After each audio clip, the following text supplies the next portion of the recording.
আপনি 500 টাকার লোককে সামলাইতে পারেন নাই, আপনি 1000 টাকার লোককে সামলাইতে পারেন নাই। সে একটা স্বৈরাচারকে আপনি ক্ষমতার মধ্যে নিয়ে বসাইছেন। শুধু দুনিয়ার মধ্যে আপনার অশান্তি এরকম নয়, বরং পরকালের জমিনে আল্লাহর দরবারে আল্লাহর কসম, আল্লাহর কসম, আল্লাহর কসম, আপনাকে আল্লাহর সামনে জবাবদিহিতা করতে হবে। এবং এই দুর্নীতির কারণে একটা স্বৈরাচারকে ক্ষমতার মধ্যে বসানোর কারণে আপনাকে জাহান্নামের মধ্যে যেতে হবে। শেষ শুধু একটা কথা বলবো, সামনে নির্বাচন আসতেছে, আপনারা সবাই অবগত আছেন। এজন্য নির্বাচনকে উপেক্ষা করে আমি আপনাদের সামনে একটা কথা বলি, যে দেখবেন এমপি মন্ত্রীরা রাতের আধারে আপনাদের বাড়িতে এসে উপস্থিত হবে, এসে পকেটের মধ্যে 500 টাকা 1000 টাকা ঢুকাই দিয়া বলবে যে আমাকে ভোটটা যেভাবে হোক দিবে।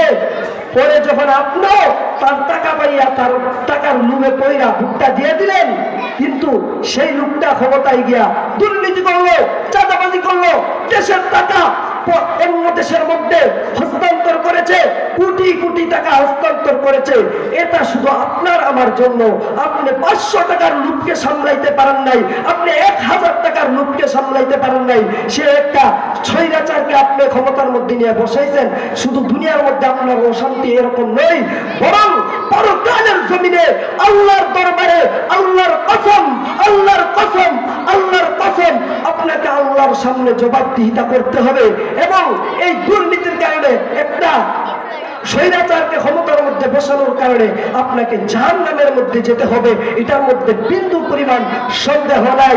এর জন্য যাকে আমরা নির্বাচন করব, ইসলামিক দলগুলো আজকে ঐক্য হয়েছে, আপনারা সবাই অবগত আছেন। 8 দল ঐক্য হয়েছে।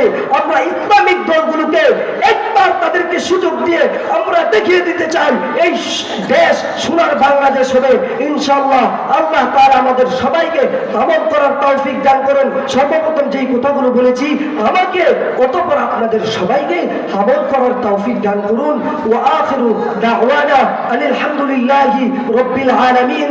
ওয়াসসালামু আলাইকুম ওয়া রাহমাতুল্লাহি ওয়া বারাকাতুহু। আলহামদুলিল্লাহ, মাওলানা মুজাম্মেল হক হুমায়দি যে আলোচনা করেছেন, আল্লাহ তাআলা সকলকে আমল করার তৌফিক দান করুন। সম্মানিত